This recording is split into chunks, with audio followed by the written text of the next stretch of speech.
Halo Sobat Sehat semua, Assalamualaikum warahmatullahi wabarakatuh. Salam jumpa kembali dengan saya Sugito di channel Berbagi Sehat, channel edukasi dan motivasi seputar asam lambung, inisiatif psikosomatis.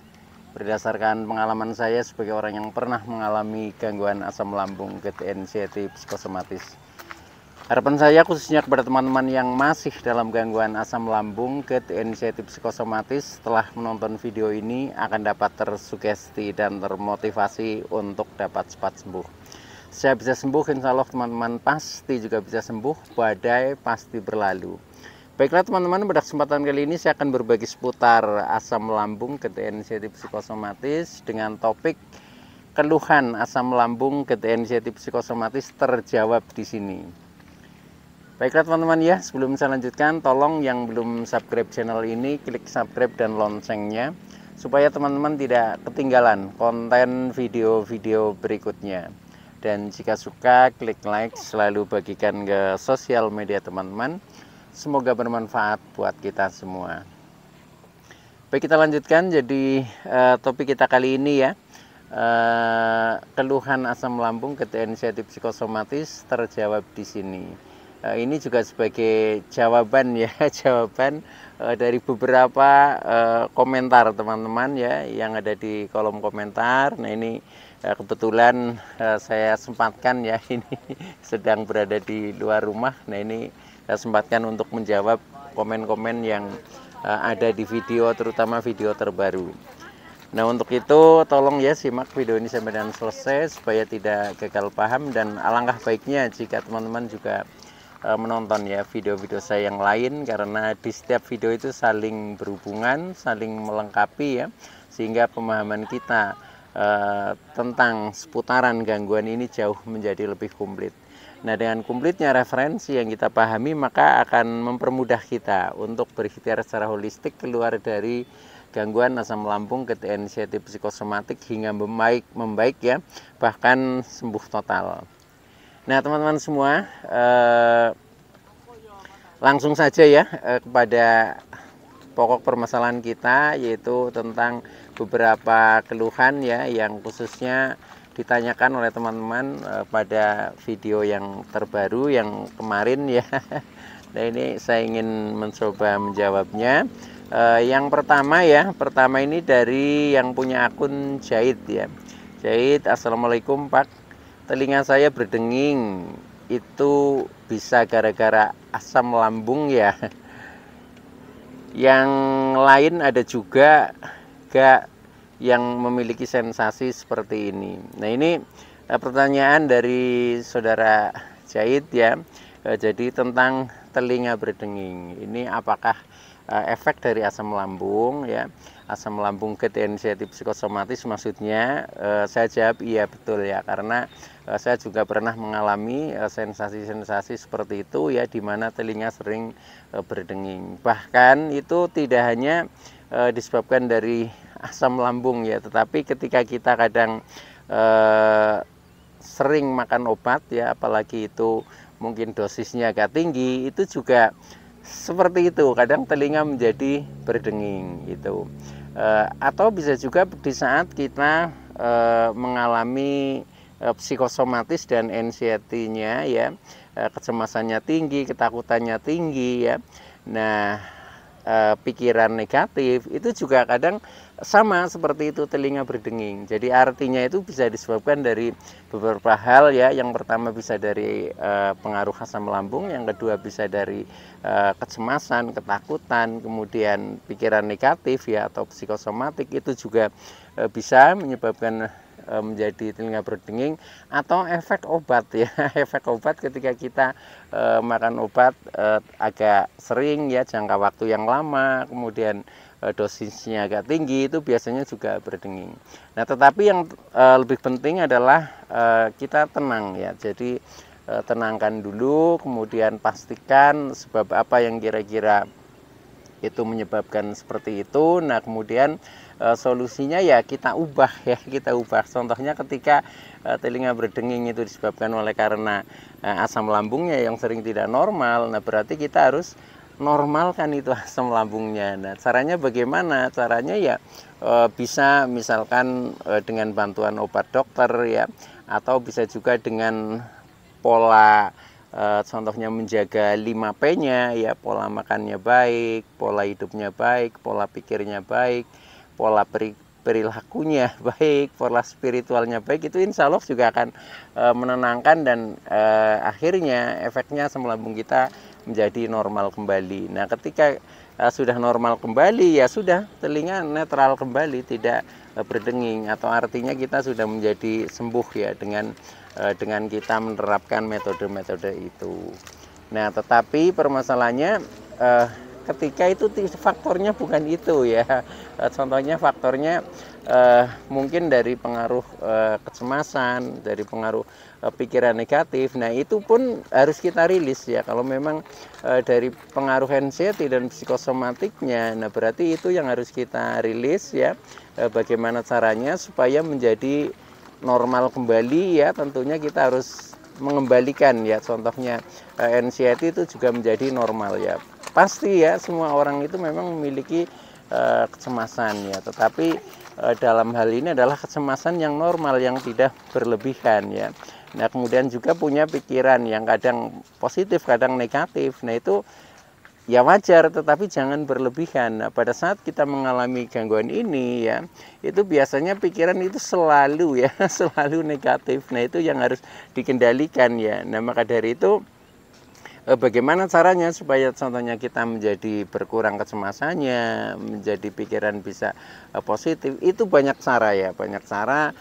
Contohnya dengan misalkan ketika kita masih mengalami cemas yang tinggi ya, karena mungkin pengaruh sensasi ya, nah itu memang kita harus bisa mensikapinya ya. Mensikapinya contohnya kita sadar ya bahwa itu hanya sensasi. Sensasi itu hanya numpang lewat. Faktanya saya baik-baik saja, saya tidak apa-apa ya, bahkan sehat walafiat. Nah, itu afirmasi-afirmasi seperti itu sangat membantu untuk menguatkan mental kita ya, sehingga seperti rasa-rasa cemas, khawatir, was-was ya, takut itu juga akan berkurang, artinya akan menjadi normal kembali ya. Nah, artinya itu bisa diatasi dengan kita selalu afirmasi positif, itu seperti itu.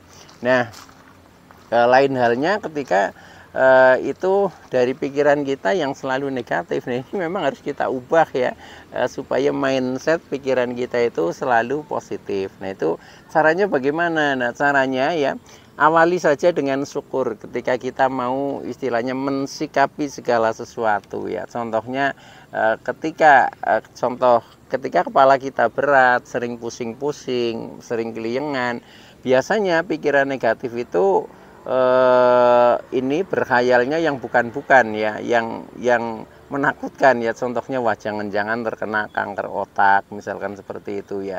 Nah, itu harus dirubah ya, harus dirubah bagaimana caranya supaya positif, yaitu awali dengan syukur. Contohnya kita sikapi seperti ini, walaupun kepala saya berat, pusing-pusing, keliengan, saya tidak apa-apa, saya baik-baik saja. Ini hanya sensasi hanya numpang lewat. Faktanya saya sehat walafiat. Nah, contohnya seperti itu. Nah, ketika seperti itu selalu digaungkan ya, nah akhirnya kecerdasan bawah sadar kita yang tersimpan di seluruh sel tubuh kita itu akan menyimpannya. Nah, ketika itu sudah menyimpannya, maka akan mewujudkannya. Nah, ketika akan mewujudkannya ya sudah, kita secara mental menjadi kuat kembali. Itu contohnya seperti itu. Nah, kemudian yang berikutnya bisa jadi telinga berdenging efek dari katakanlah kita pengaruh dari obat ya. Ketika kita sudah makan obat dalam jangka waktu yang lama, kemudian mungkin dosisnya agak tinggi, itu biasa kadang sering berdenging seperti itu. Nah, caranya bagaimana ya? Tinggal dikurangi saja ya. Dikurangi saja dosisnya, atau bila mungkin kita hentikan ya, kalau memang kita istilahnya supaya tidak ketergantungan ya, itu seperti itu.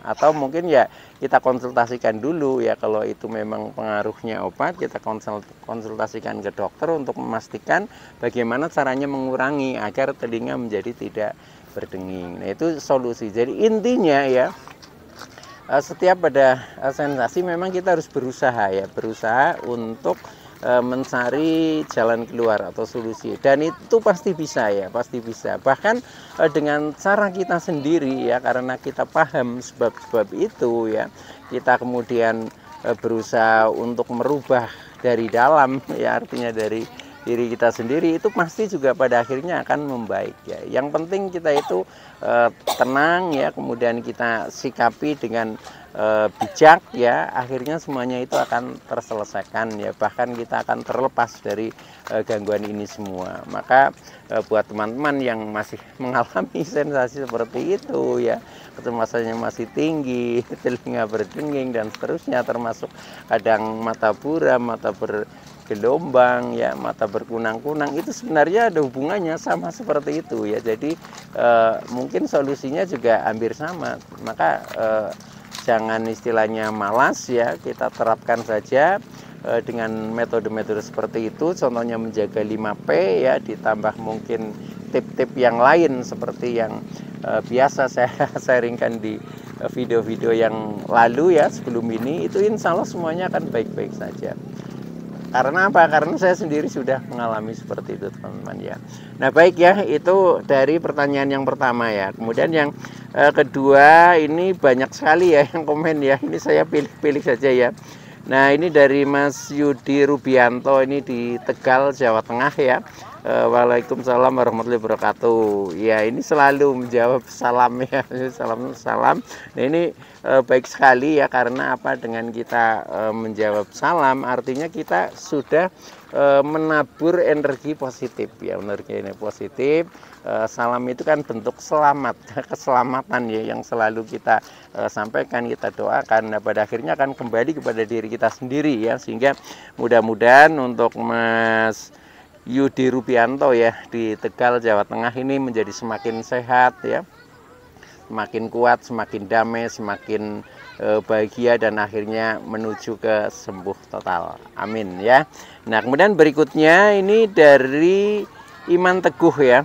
Iman Teguh ini di Tarakan, Kalimantan Utara ya. Ini cuma absen saja, hadir Pak Kito ya. Ya, terima kasih ya. Ini selalu hadir dan alhamdulillah sudah semakin membaik ya. Saya ucapkan selamat ya atas keberhasilannya, menjadi sudah membaik ya, dan mudah-mudahan segera sembuh total ya. Tetapi juga alhamdulillah sudah bisa beraktivitas ya, beraktivitas secara normal ya, walaupun mungkin ya kadang masih belum begitu maksimal, yaitu wajar karena ini adalah proses. Jadi termasuk aktivitas kegiatan itu juga kita anggap sebagai terapi ya, agar kita menjadi lebih membaik. Memang untuk gangguan asam lambung, gejala anxiety psikosomatik itu termasuk ada juga terapi yang memang kita harus melakukan aktivitas ya. Dengan kita beraktivitas secara normal ya, itu yang justru akan lebih cepat menyembuhkan ya. Cuma permasalahannya kadang kita sendiri yang sering ditakut-takuti oleh pikiran sendiri ya. Apalagi ketika kita masih sering merasa cemas, merasa takut, itu biasanya kita mau ibaratnya keluar rumah saja itu takut ya, jangankan untuk beraktivitas secara normal. Nah, ketika masih posisi seperti itu, ya itu memang harus sedikit dipaksa, teman-teman. Jadi awalnya begitu ya, sedikit dipaksa, tetapi sebenarnya bisa ya, sebenarnya bisa. Cuma kadang permasalahan mental yang tidak percaya diri ya, akhirnya menjadi ragu. Nah, seperti itu ya. Tapi coba aja sedikit demi sedikit ya, walaupun juga kadang tidak sekali langsung berhasil ya. Ini harus direpetisi, harus diulang-ulang, tapi pasti bisa dan akhirnya menjadi cepat membaik lah. Insya Allah seperti itu. Baik ya, kemudian yang berikutnya dari Widi Berlian ya. Widi Berlian ini absen juga, ini hadir Pak Guru ya. Terima kasih ya atas kehadirannya. Saya doakan mudah-mudahan semakin sehat, semakin kuat, semakin damai ya, semakin bahagia dan sukses selalu. Baik ya. Terus berikutnya ini dari Wijaroh Balikpapan ya. Ini Balikpapan di Kalimantan ya. Selamat sore ya. Nah, ini Alhamdulillah nyimak Pak Guru yang masih fase terpuruk, semoga Allah SWT memberikan kesembuhan, amin ya. Badai pasti berlalu. Oke, terima kasih dari Balikpapan ya, Kalimantan. Mudah-mudahan juga semakin sehat ya, semakin damai, semakin bahagia tentunya bersama keluarga tercinta ya. Mudah-mudahan selalu sukses selalu. Kemudian berikutnya ini dari Surabaya ya. Ini yang punya akun Elmi Sukarsih ya, Elmi Sukarsih. Waalaikumsalam Pak Guru, menyimak Surabaya, semoga kita selalu semua diberi kesehatan. Oke, terima kasih ya. Ini dari Mbak Elmi ya di Surabaya. Ini sudah membaik ya, saya ucapkan selamat ya, mudah-mudahan selalu meningkat ya, menjadi semakin sehat, semakin kuat, semakin produktif, semakin kreatif, semakin inovatif, dan sukses selalu Surabaya ya. Terima kasih. Kemudian berikutnya dari Lampung Selatan ini, Mas Wawan Bintang. Halo Mas Wawan ya, sehat selalu. Ini selalu mengucapkan salam ya, salam berbagi sehat, badai pasti berlalu. Oke, terima kasih Mas Wawan ya. Mudah-mudahan Mas Wawan semakin sehat, semakin sukses ya, tentunya bersama keluarga juga disehatkan semua ya, diperlancar rezekinya dan sukses selalu buat Mas Wawan. Kemudian berikutnya dari Ardi Ajeng ya, yang punya akun Ardi Ajeng ya. Ini pertanyaannya agak panjang. Bali ya, oh ini dari Bali ya. Bali selalu hadir Pak Guru, sudah ada 2 minggu lebih saya merasa enak Pak. Cuman hari ini sensasi muncul lagi.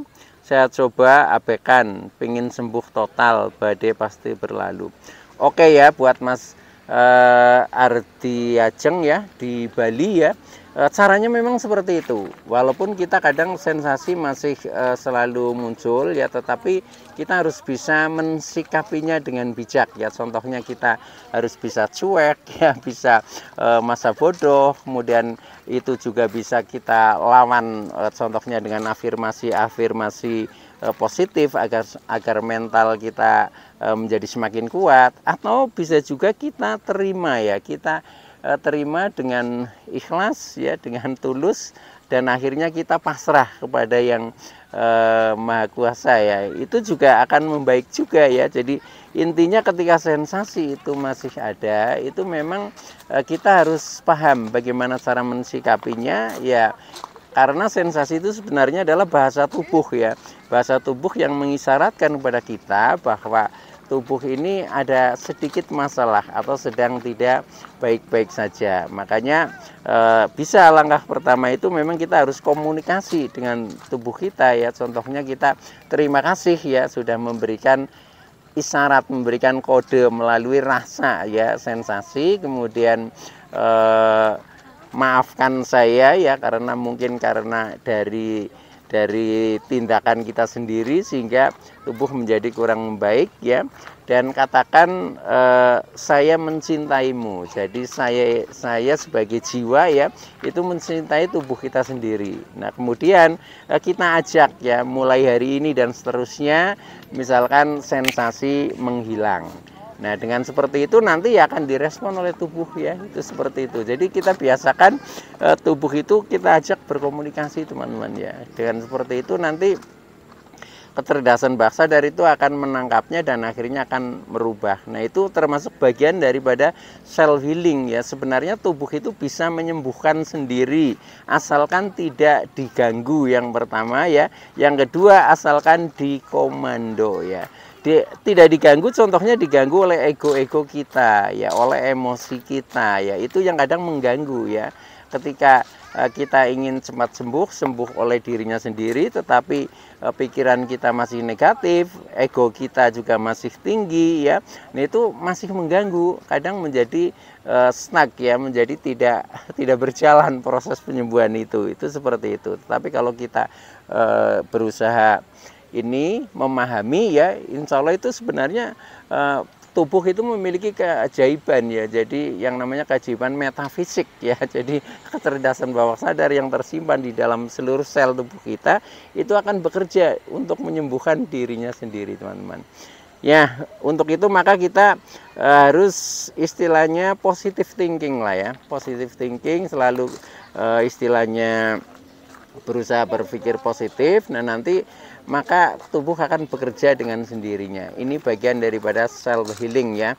Nah, ketika teman-teman ingin lebih mendalami, itu ada di video-video saya yang lalu ya, yang judulnya adalah self healing. Jadi proses penyembuhan diri oleh dirinya sendiri, itu seperti itu. Nah, saya tambah lagi ya, ini dari Umi Salsa ya, yang punya akun Umi Salsa. Assalamualaikum, salam sehat Pak, saya lagi sensasi buang air besar pedih ya. Nah, ini hubungannya dengan BAB ya, buang air besar. Nah, ini kalau di situ merasa tidak nyaman, itu biasanya pengaruh dari emosi juga bisa ya, emosi-emosi yang negatif, atau bisa juga pengaruh dari faktor makanan ya. Nah, secara umum dari faktor makanan kita memang supaya BAB menjadi lancar ya, mudah. Nah, itu memang pertama harus banyak minum ya, harus banyak cairan ya. Kemudian yang kedua banyak makan serat ya, contohnya sayur-sayuran. Kemudian juga makan buah ya, itu juga membantu sekali untuk memperlancarkan pencernaan ya. Dan tenangkan pikiran, itu insya Allah semuanya juga akan membaik ya. Dan bisa juga coba ya makan ini minum, bisa dibantu dengan minum madu murni ya. Madu murni sehari cukup 1 sendok ya, tetapi usahakan yang memang murni. Nah, itu insya Allah juga akan memperlancar, akan menjadi baik-baik saja. Nah, itu teman-teman ya, ini masih banyak sekali ya, saya cuma mengingat durasi sehingga tidak saya lanjut ya. Mungkin nanti saya jawab lewat komen lah ya, lewat komen itu. Nah, untuk itu saya cukupkan sekian. Mudah-mudahan teman-teman ya yang masih mengalami gangguan asam lambung, ketika anxiety psikosomatis akan segera membaik ya. Saya bisa sembuh, insya Allah teman-teman pasti juga bisa sembuh, badai pasti berlalu. Oke, sekian, terima kasih. Wassalamualaikum warahmatullahi wabarakatuh.